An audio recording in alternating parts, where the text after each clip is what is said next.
श्री शिवाय नमस्तु भीम हर हर महादेव। दोस्तों, आप सभी लोग जानते हैं कि 16 अगस्त 2024 को पड़ रही है श्रावण पुत्रदा एकादशी है।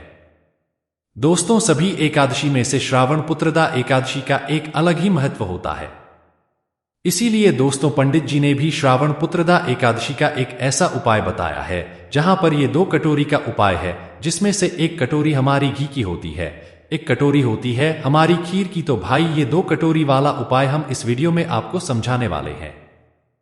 और दोस्तों, ये श्रावण पुत्रदा एकादशी माताओं बहनों के लिए बहुत ही ज्यादा विशेष और महत्वपूर्ण होती है। इसीलिए दोस्तों, आप लोगों को ये 2 कटोरी वाला उपाय जरूर करना चाहिए, जिससे कि आपके जीवन में आपको खुशियां प्राप्त हो। तो इस 2 कटोरी वाले उपाय में आपको क्या क्या करना होता है, किस समय करना होता है और किसको करना होता है, वो आप लोग यहां पर इस वीडियो में समझ लीजिए। जो इस उपाय को करने वाले हो वो इस वीडियो को ध्यान से सुनिएगा। इसीलिए इस वीडियो को बिना भगाए अंत तक देखिएगा, ताकि इस उपाय को करने के बाद आपका भाग्य प्रबल हो जाए, आपके नवग्रह आपका साथ देना शुरू कर दें, आपके घर की बरकत हो, आपके घर की उन्नति हो और भगवान भोलेनाथ का आशीर्वाद हमेशा आप पर बना रहे। और अगर आप चाहते हैं कि महादेव जी की कृपा से आपके जीवन की समस्त प्रकार की परेशानी से आपको मुक्ति मिल जाए और महादेव जी का कृपा हमेशा आप पर बना रहे, तो दोस्तों, पूरी सच्ची श्रद्धा और पूरे विश्वास के साथ इस वीडियो को लाइक कर दीजिए और कमेंट बॉक्स में लिख दीजिए ओम नमः शिवाय, हर हर महादेव। और इस वीडियो को आप जितने लोगों तक पहुंचा सकते हैं उतने लोगों तक पहुंचा दीजिए, ताकि लोगों का भला हो सके। और दोस्तों, कमेंट बॉक्स में अपनी राशि भी डाल दीजिएगा। आपकी राशि के अनुसार कोई भी ऐसा उपाय होगा जो करके आप लाभ पा सकते हैं। सावन के महीने में वह आकर हम आपके कमेंट के रिप्लाई में बता देंगे। लेकिन आपसे निवेदन था, वीडियो लाइक करना मत भूलिएगा। और अगर आप लोग हमारे चैनल पर नए हैं तो हमारे चैनल सनातन धर्म का संसार को सब्सक्राइब कर लेना और इस वीडियो को लाइक करके कमेंट बॉक्स में श्री शिवाय नमस्तु भीम ओम नमः शिवाय जरूर लिख दीजिएगा।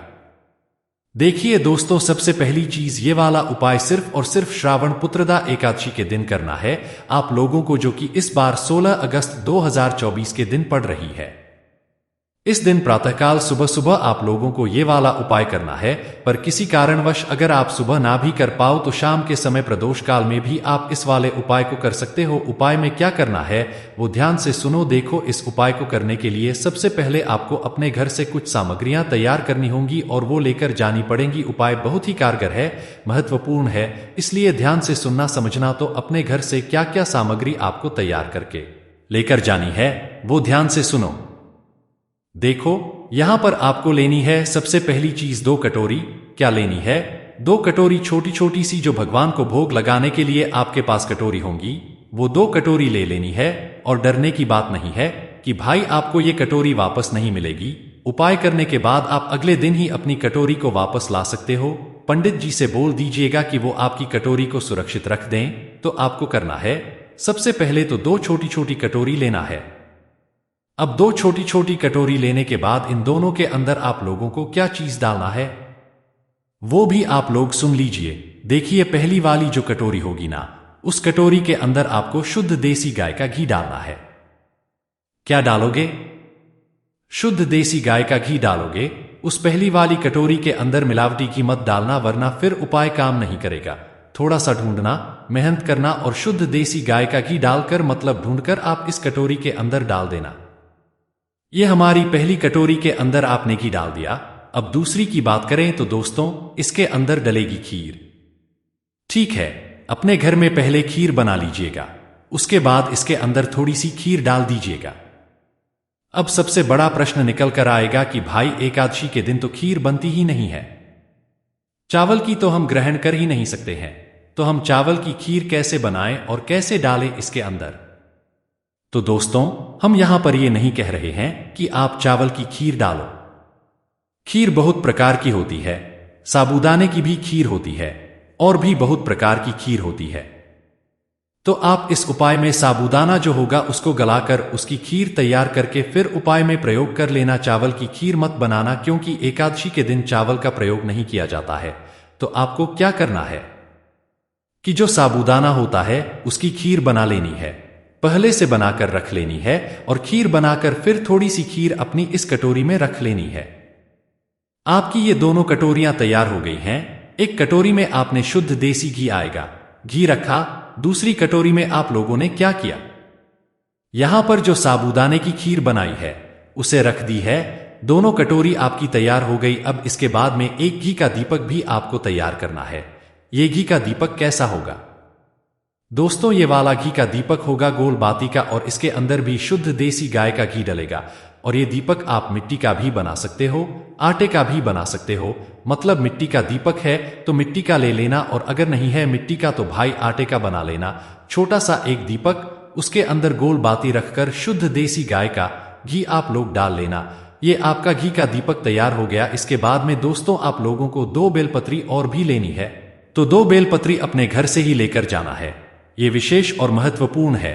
2 बेलपत्री और दीपक तैयार करके अच्छी सी अपने घर से ही आप लोग लेकर चले जाना। अब ये तीनों सामग्रियां आपकी तैयार हो गई।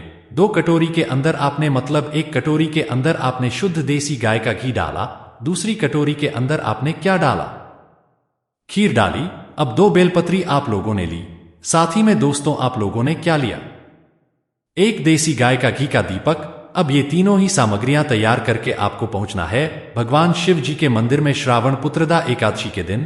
कोशिश करना सुबह इस उपाय को कर लो, पर किसी कारण वश ना कर पाओ तो शाम के समय भी आप इस उपाय को कर सकते हो।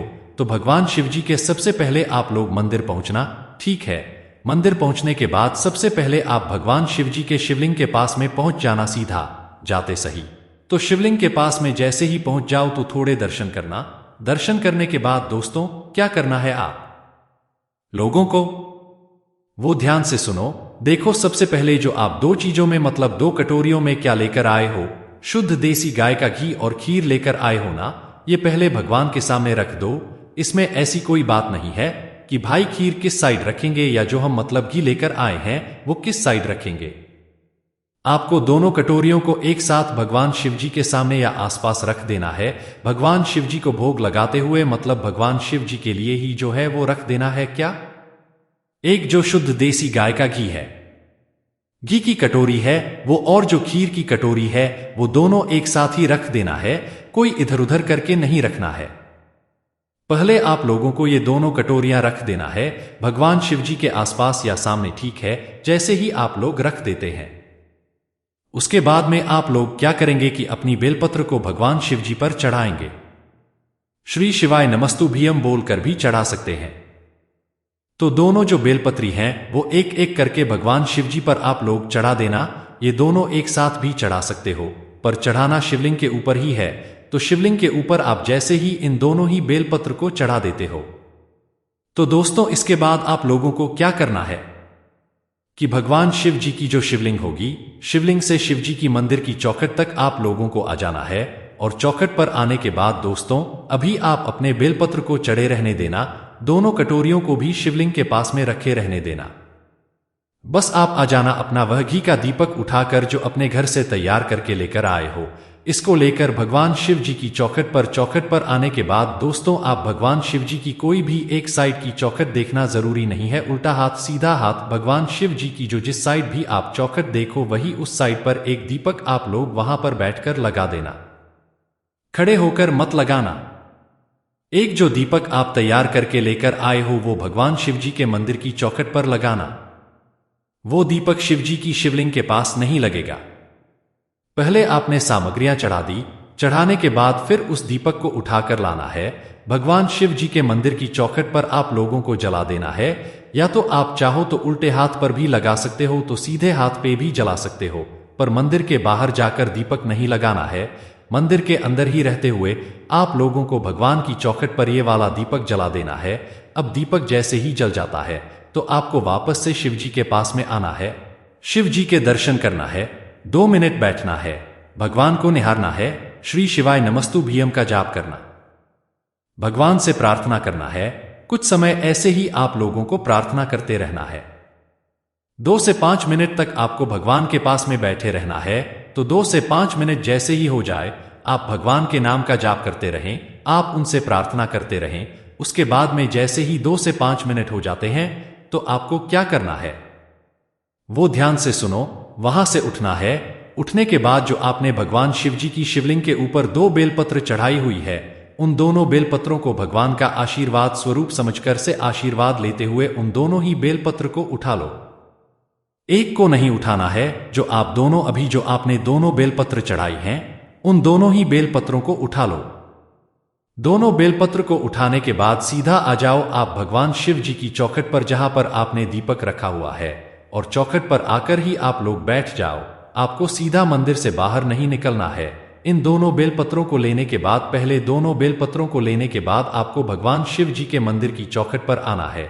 चौखट पर ही बैठ जाना है, मंदिर के बाहर मत निकलना।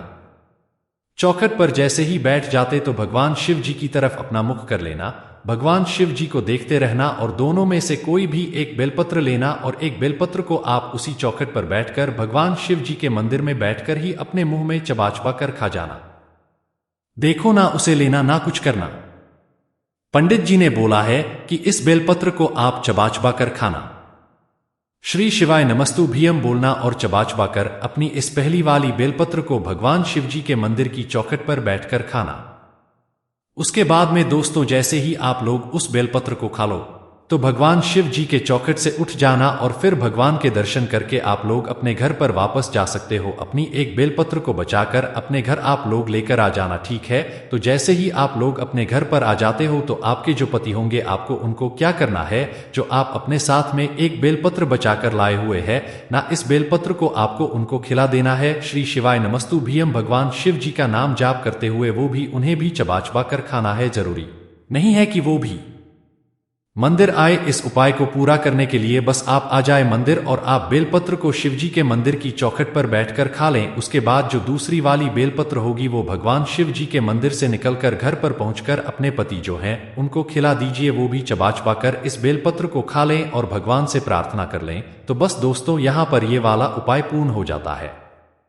आप इस उपाय को करने से क्या होता है दोस्तों, जिस भी माताओं बहनों को गर्भ से जुड़ी हुई किसी भी प्रकार की दुख और समस्या रहती है या संतान की प्राप्ति नहीं होती है, लंबे समय से वो बहुत ज्यादा निराश रहते हैं, तो भाई उनके लिए ये श्रावण पुत्रदा एकादशी बहुत ज्यादा महत्वपूर्ण होती है। और ये वाला उपाय भी बहुत ही ज्यादा बड़ा होता है। आप जरूर करके देखिएगा, आपको इस उपाय को करने से जरूर फल की प्राप्ति होगी।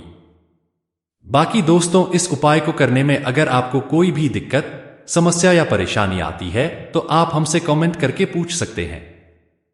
और ये वाला उपाय सिर्फ और सिर्फ माताएं बहनें ही करेंगी। बस पति को जो है वो एक बेलपत्र आप लोगों को खिलाना है। उपाय को सही करना, आप लोगों को जरूर खुशियां प्राप्त होंगी। भगवान शिव जी के आशीर्वाद से आपको कोई भी दिक्कत समस्या परेशानी नहीं देखने को मिलेगी। बस आप देव आदि देव महादेव पर विश्वास रखना। श्री शिवाय नमस्तु भीम हर हर महादेव।